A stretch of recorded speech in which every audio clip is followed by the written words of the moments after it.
Lucknow super Giants ವಿರುದ್ಧ Delhi capitals ತಂಡ 19 ರನ್ಗಳ ಗೆಲುವು ಪಡೆದಿರುವುದರಿಂದ ರಾಯಲ್ ಚಾಲೆಂಜರ್ಸ್ ಬೆಂಗಳೂರು ತಂಡದ ಪ್ಲೇ ಆಫ್ ಪೈಪೋಟಿಯಲ್ಲಿ ಒಂದು ತಂಡ ಕಡಿಮೆಯಾದಂತಾಗಿದೆ.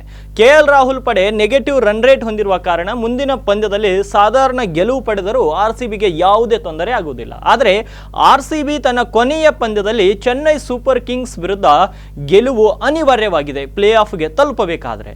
ಪ್ರಸ್ತುತ ಈ ಐಪಿಎಲ್ ಟೂರ್ನಿಯ ಮೊದಲ ಅವಧಿಯಲ್ಲಿ ನಿರಾಸ ಪ್ರದರ್ಶನವನ್ನು ತೋರಿದಂತಹ ಆರ್ಸಿಬಿ ಎರಡನೇ ಅವಧಿಯಲ್ಲಿ ಸತತ 5 ಪಂದ್ಯಗಳಲ್ಲಿ ಗೆಲುವು ಪಡೆಯುವ ಮೂಲಕ ಪ್ಲೇ ಆಫ್ ರೇಸ್ನಲ್ಲಿ ಉಳಿದಿದೆ. ಇಲ್ಲಿಯ ತನಕ 13 ಪಂದ್ಯಗಳನ್ನು ಆಡಿರುವಂತಹ ಆರ್ಸಿಬಿ ತಂಡ 6ರಲ್ಲಿ ಗೆಲುವು ಪಡೆದು 12 ಅಂಕಗಳೊಂದಿಗೆ ಪಾಯಿಂಟ್ಸ್ ಟೇಬಲ್ನಲ್ಲಿ 6ನೇ ಸ್ಥಾನವನ್ನು ಅಲಂಕರಿಸಿದೆ. ಕೋಲ್ಕತಾ ಹಾಗೂ ರಾಜಸ್ಥಾನ್ ರಾಯಲ್ಸ್ ತಂಡಗಳು ಈಗಾಗಲೇ ಪ್ಲೇ ಆಫ್ಗೆ ಅಧಿಕೃತವಾಗಿ ಅರ್ಹತೆಯನ್ನು ಪಡೆದಿವೆ. ಒಂದು ವೇಳೆ ಕೆಎಲ್ ರಾಹುಲ್ ನಾಯಕತ್ವದ ಲಕ್ನೋ ಸೂಪರ್ ಜೈಂಟ್ಸ್ ತಂಡ ಡೆಲ್ಲಿ ಕ್ಯಾಪಿಟಲ್ಸ್ ವಿರುದ್ಧ ಗೆಲುವು ಪಡೆದಿದ್ರೆ ಈ ತಂಡಕ್ಕೆ 16 ಅಂಕಗಳನ್ನು ಕಲೆ ಹಾಕುವ ಅವಕಾಶವಿತ್ತು. ಆದರೆ ಸೋತಿದ್ದರಿಂದ ಇದು ಬೆಂಗಳೂರು ತಂಡಕ್ಕೆ ವರದಾನವಾಗಿದೆ. LSG ತನ್ನ ಕೊನೆಯ ಪಂದ್ಯದಲ್ಲಿ ಗೆದ್ದರೂ 14 ಅಂಕಗಳನ್ನು ಮಾತ್ರ ಕಲೆ ಹಾಕಲು ಸಾಧ್ಯವಿದೆ. ಅದರಲ್ಲಿ ಆರ್ಸಿಬಿಗಿಂತ LSG ತಂಡದ ರನ್ ರೇಟ್ ಅತ್ಯಂತ ಕಡಿಮೆ ಇದೆ. 3ನೇ ಮತ್ತು 4ನೇ ಸ್ಥಾನ ಪಡೆಯಲು ಆರ್ಸಿಬಿಗೆ ಇವಾಗ ತುಂಬಾ ಅವಕಾಶಗಳಿದ್ದು, ಇನ್ನು ಆರ್ಸಿಬಿಗೆ ಪಾಯಿಂಟ್ಸ್ ಟೇಬಲ್ ನಲ್ಲಿ 3 ಅಥವಾ 4ರಲ್ಲಿ ಸ್ಥಾನ ಪಡೆಯಲು ಅವಕಾಶವಿದೆ. ಆದರೂ ಇನ್ನೂ ಕೆಲ ಪಂದ್ಯಗಳು ಬೆಂಗಳೂರು ತಂಡದ ಪರ ಫಲಿತಾಂಶ ಮೂಡಿ ಬರಬೇಕಾದ ಅಗತ್ಯವಿದೆ. ಸನ್ರೈಸರ್ಸ್ ಹೈದರಾಬಾದ್ ತಂಡ ತನ್ನ ಕೊನೆಯ 2 ಪಂದ್ಯಗಳಲ್ಲಿ 1ರಲ್ಲಿ ಗೆದ್ದರೆ ಇದು ಆರ್ಸಿಬಿಗೆ ನೆರವಾಗಲಿದೆ.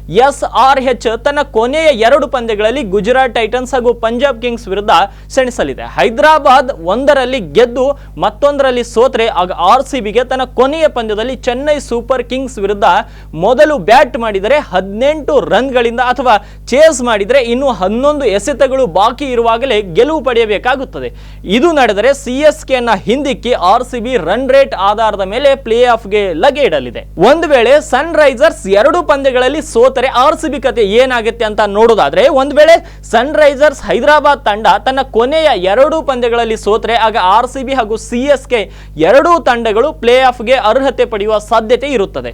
ಒಂದು ಆರ್ಸಿಬಿ ತನ್ನ ಕೊನೆಯ ಪಂದ್ಯದಲ್ಲಿ ಸೋತರೆ ಪ್ಲೇ ಆಫ್ ನಿಂದ ಅಧಿಕೃತವಾಗಿ ಹೊರಬೀಳಲಿದೆ. ಬೆಂಗಳೂರು ಜೊತೆಗೆ ಡೆಲ್ಲಿ ಕ್ಯಾಪಿಟಲ್ಸ್ ತಂಡ ಕೂಡ ನಾಕ್ಔಟ್ ನಿಂದ ಹೊರಬೀಳಲಿದೆ. ಈ ಒಂದು ಲೆಕ್ಕಾಚಾರದ ಪ್ರಕಾರ ಈ ಪಂದ್ಯಗಳು ನಡೆದರೆ ಈ ಬಾರಿಯೂ ಕೂಡ ಆರ್ಸಿಬಿ ತಂಡ ಪ್ಲೇ ಆಫ್ಗೆ ಹೋಗುವಂತ ಕನಸು ನನಸಾಗಬಹುದು. ಇಲ್ಲಾಂದ್ರೆ ಈ ಒಂದು ಲೆಕ್ಕಾಚಾರಗಳಲ್ಲಿ ಉಲ್ಟಾ ಆದ್ರೆ ಆರ್ಸಿಬಿಯ ಪ್ಲೇ ಆಫ್ ಕನಸು ಈ ಸಲಿಯೂ ಕೂಡ ನನಸಾಗುವುದಿಲ್ಲ.